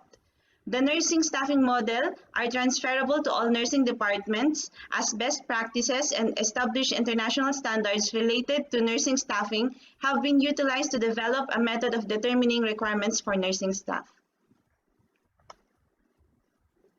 Thank you, Ms. Faithing Olmina Beverly Ramirez. Next. The next presenter with the thesis entitled Professional Bullying in Healthcare Sector, an in-depth study. To present the proponent, let me call on Josephine Misa, please. Hi, my name is Josephine Misa, and my project proposal is all about assertiveness and confrontational training against workplace bullying in healthcare setup. Whether we admit it or not, bullying has become part of the healthcare culture. Anyone can become a victim, whether it's a patient, a nurse, a doctor, or a part of the hospital administration. A lot of literature has proposed measures to avoid bullying. But why does this still exist in a professional field like healthcare, where our work requires compassion and empathy? Occupational harassment in healthcare is a burden for individuals who are harassed. There is a powerful causative association between stress and bullying. When a person is bullied, it will have a negative impact on health. Nurses who are often bullied in the workplace have reported many physical and psychological symptoms, including fatigue, headaches, indigestion, sleep disturbances, anxiety, anger, depression, and other symptoms of post-traumatic stress disorder. There are multiple researches on how to eliminate bullying and identify bullying through the management efforts. But what about the victims? What are the interventions for the victims? Why the victims of bullying continue to be bullied even if they change workplace? The objective of this project is not to avoid bullying, but learning techniques on how to effectively react to a conflictive situation in a diplomatic manner, and learning to express feelings or opinion and standing up for yourself while still respecting the rights and opinions of others. It may help in a confrontational situation with a bully, and also might give them the notion to think twice of victimizing you again in the next instance. The aim of this project is to facilitate a healthy interaction between healthcare professionals, wherein opinions, feelings, and thoughts can be freely expressed without fear, by gaining social and communication skills through the training. The following strategies. First, to enhance the communication skills of the healthcare workers. Second is to promote assertiveness and healthy coping among healthcare workers and victims of bullying. And third, to help with facing confrontations in a calm, democratic manner. And fourth is to provide a safe space where healthcare workers or victims of bullying can safely vent, heal, and seek advice from others with the same experiences. This project intends to form assertive individuals to stand up for themselves and for others when they witness bullying taking place, and by this, creating a safe work culture in the healthcare society. Its vision is to have a full-blown online hub with full interactive simulations for conflict scenarios and will be used not only in the healthcare facilities but also in other institutions where bullying may or may not exist. Thank you so much for listening to my project proposal presentation. Thank you, Miss Josephine Misa. The next presenter presenting his title, Sleepy Driving and Risk of Obstructive Sleep Apnea Among Filipino Truck and Bus Driver in Metro Manila using Berlin Questionnaire, ang Epworth Sleepiness Scale. The proponent, Mr. Justin Joseph Purisima.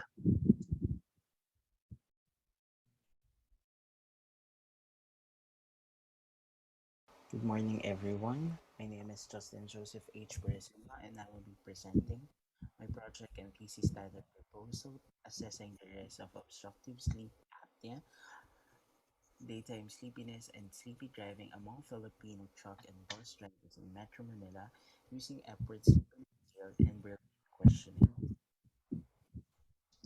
Abstract: truck and bus drivers possess a risk of OSA that can exhibit daytime sleepiness and affect driving safety in our communities.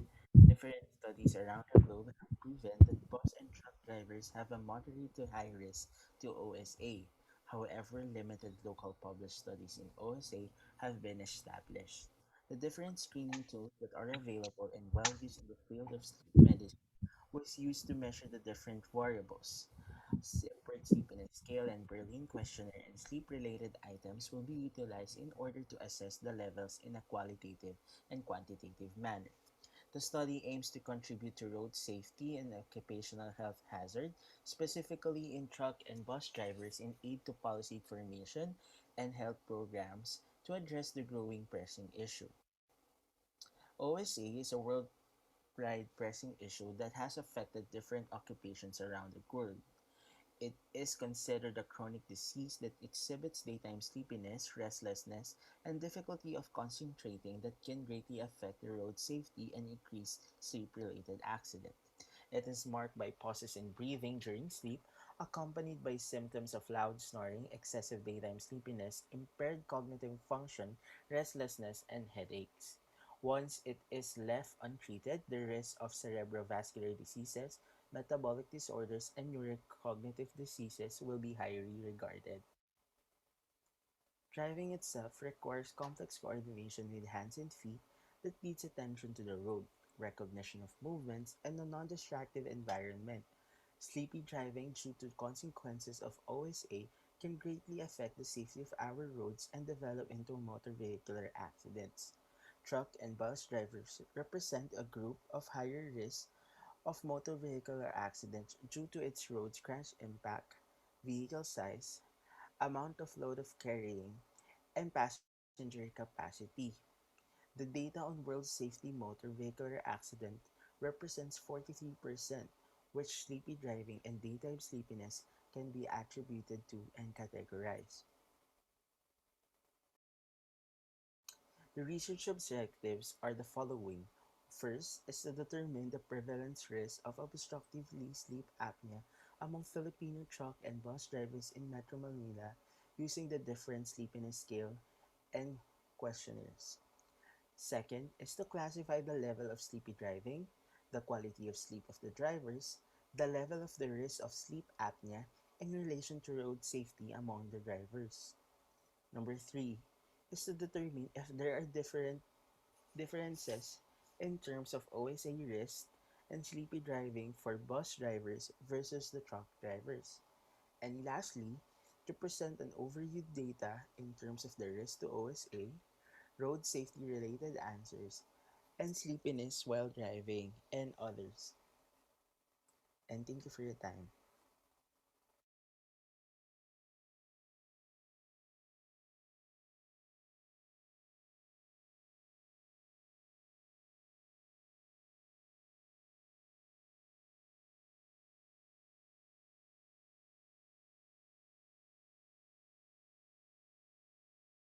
Doc Hendricks. Next, please. This is the last one.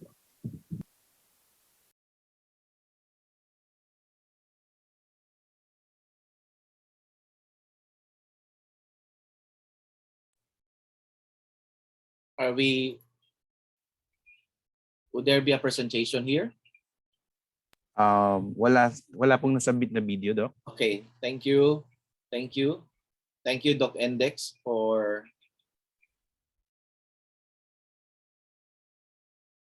presenting the candidates for our Master in Management, major in Public Health Administration.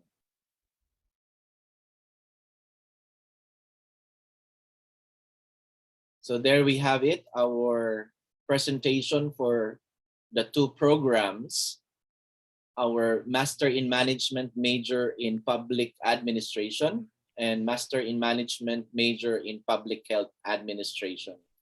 So at this point, we shall open our conversation through your questions, comments, queries, or suggestions with regards to the presentation of the proposal or output coming from the two clusters.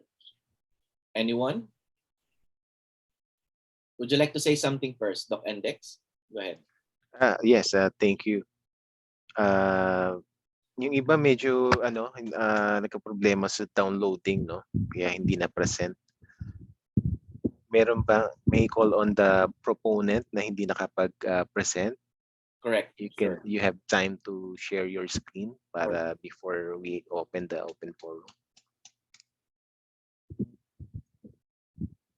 Dr. Index is calling all the candidates for MMPHA. Those not able to present their video, you can share your screen so we can listen and see your project proposal and outputs. Thank you. Do we have?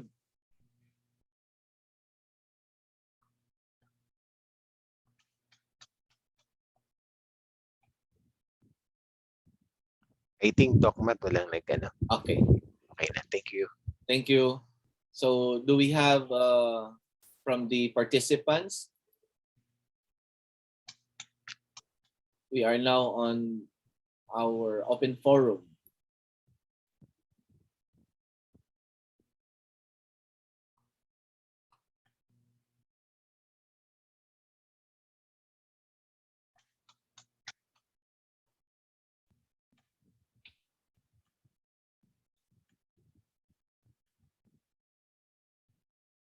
Wala, Doc. The group of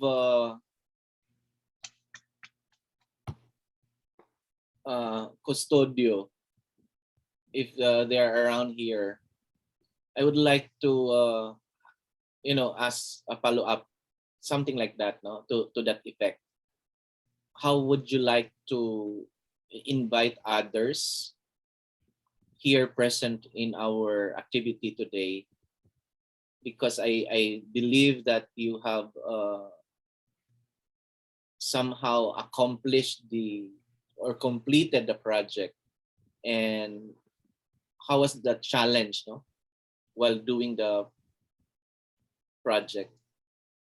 Meron ba? Yung mga taga Quezon? Hello po. Yes. Morning. Good morning. Yes, Fatima. Morning. Yes po. Yeah. Actually, how was the process? Actually po, since I'm working naman po dito sa LGU, so medyo madaling lumapit po sa mga para sa funding, kinausap ko po muna si Mayor, the Executive Assistant, and also si Mayora na rin po. In-involve namin. Aside from that po, nakipag-usap na rin po kami kina Vice Mayor since sila yung mag-release po ng fund, and then kay Congresswoman na rin po. So dapat siguro alamin natin kung yung magiging project natin para magkaroon ng funding. Kasi sina Congresswoman na pag-alaman po namin na talagang involved siya sa barangay. So nung malaman niya yung project na para sa barangay, so nagkaroon siya ng interest. So the group was able to get funding, no? Yes po. And sa mga private individuals po, so kinontak namin sila and they assured naman na sige, we'll help you. And alam ko po sa House of Representatives din po kay Miss Healy, nakakuha rin po siya ng funding po doon. Okay. So we hope that you are on the process of feedback and evaluation.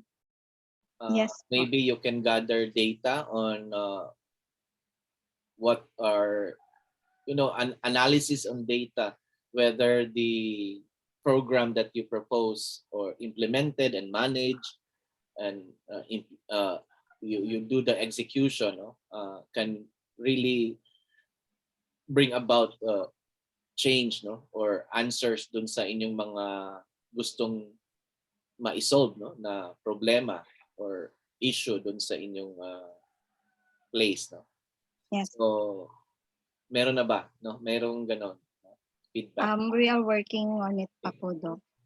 Yeah, because if that cycle is done, then perhaps we can bring this into public dissemination in a form of a publication. So this is already a paper in itself. Okay, so we congratulate the group on that. Thank you po. Okay, welcome. Thank you po, Doc. So anyone from the participants? We also have our candidates for public health administration. I think they work much more on the qualitative, in-depth analysis on issues regarding health. And we are not limiting our scope with local, but we also have issues or phenomenon. Hopefully we can create Even though knowledge. can I say that? Yes. Even though na sabi ko nga, even though it is a non-thesis, we still we run through the plagiarism checker, the quality of paper. Kumbaga pwede siyang ma-publish, yung mga paper nila. So it's a good paper yung mga ginawa ng mga student. Definitely. Okay. So wala na nagtatanong. So wala na ba tayong queries from the Ayan audience? si Doc Archie. Yes. Doc Archie, morning. Unmute please.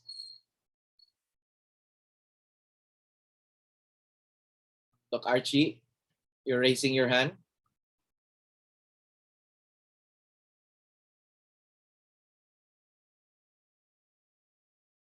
Naka-unmute.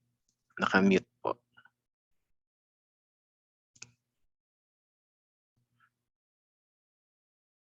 Naka-mute.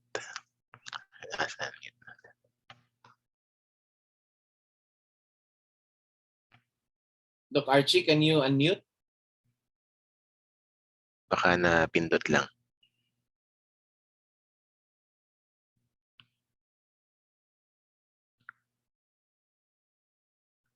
Baka napindot nga lang, Doc. Okay. Ganda rin sinabi ni Doc Endix na yung treatment sa project na to, parang thesis na rin. In fact, Doc, nakita ko na chinecheck mo talaga isa-isa yung plagiarism. Oo, check isa-isa. Pero sa plagiarism based na experience, ayan, nagtaas pala. Okay. Yes, Doc Archie. Good morning. Yes, good morning. Morning. Just ano lang po.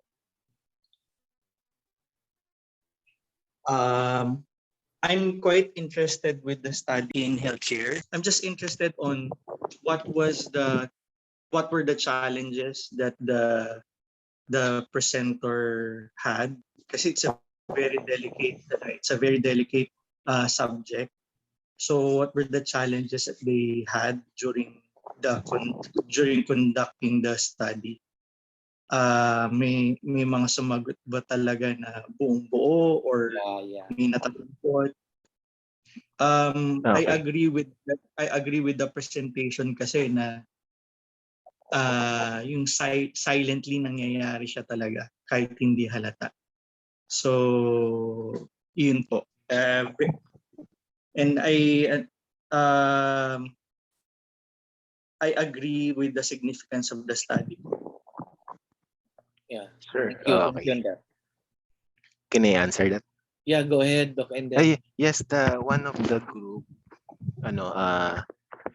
kasi they holding the data, kumbaga sila na mismo. Kumbaga yun yung work nila. Pero yung challenges nga, yung nagpapaalam na sila kasi may research committee on the institution, Kumbaga hindi sila pinayagan na to conduct that study. So yun yung mga challenges, pinaka-major challenges on the middle.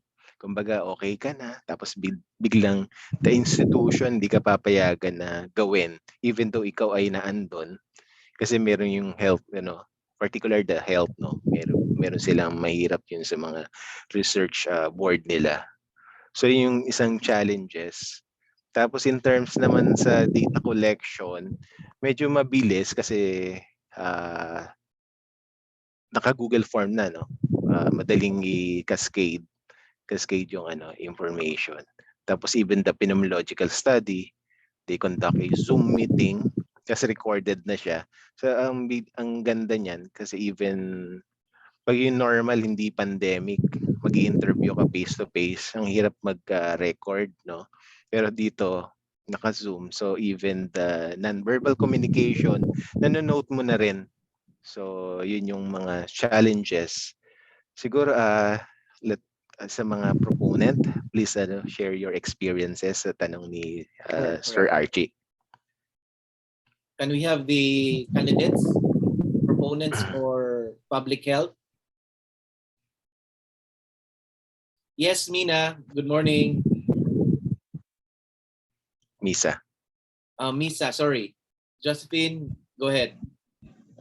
Doc Matt, good morning po sa lahat. Morning. So isa po sa mga naging challenges namin is paano po maipipresent yung data at paano po mako-conduct yung interview. Lalo po, by that time, naka-assign po kami sa Middle East. So sa Middle East po, maraming restrictions with regards to this kind of studies.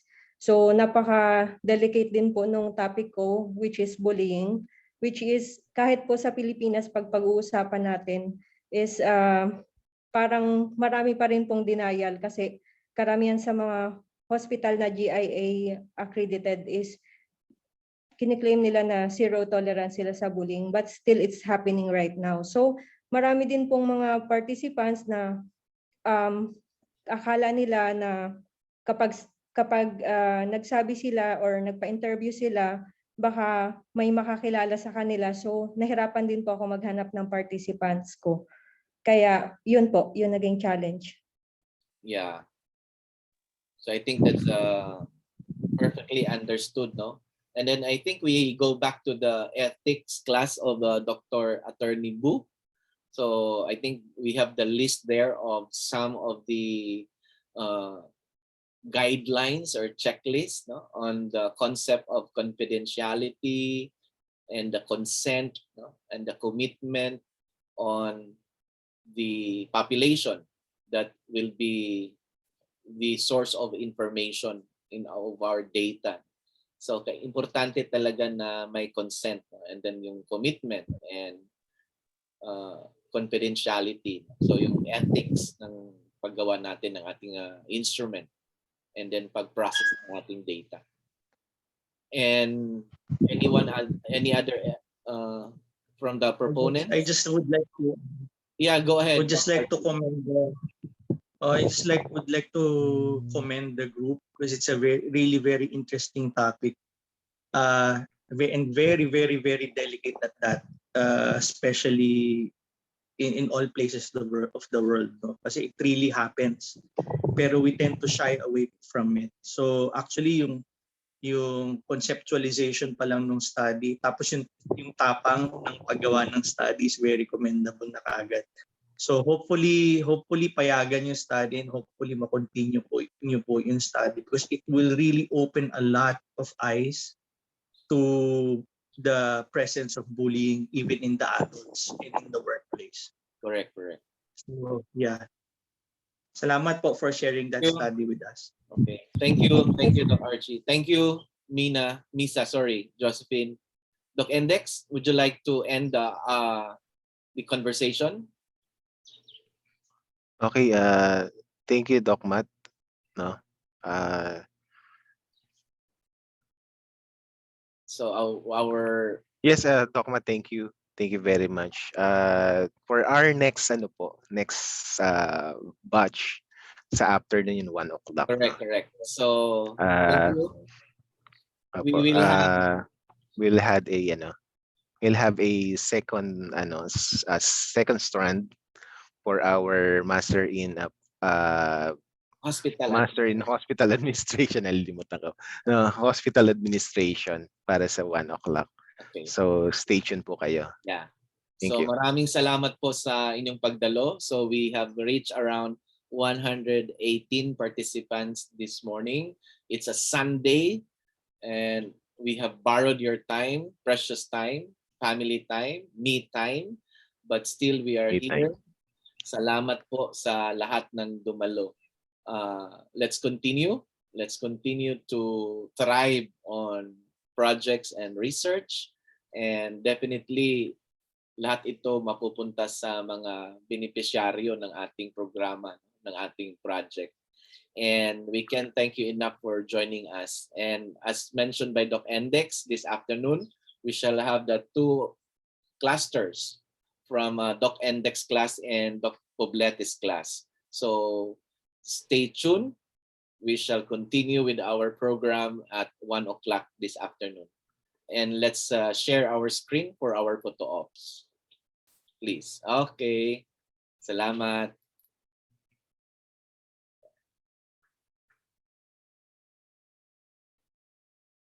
I cascaded already the certificate, no, sa ating mga group chats. So meron po tayong certificate ngayong araw na to. So make use of that, no? So maraming salamat po. Okay, I have 5 slides. Just continue to smile for 10 seconds to capture your presence this morning. 1, 2, 3.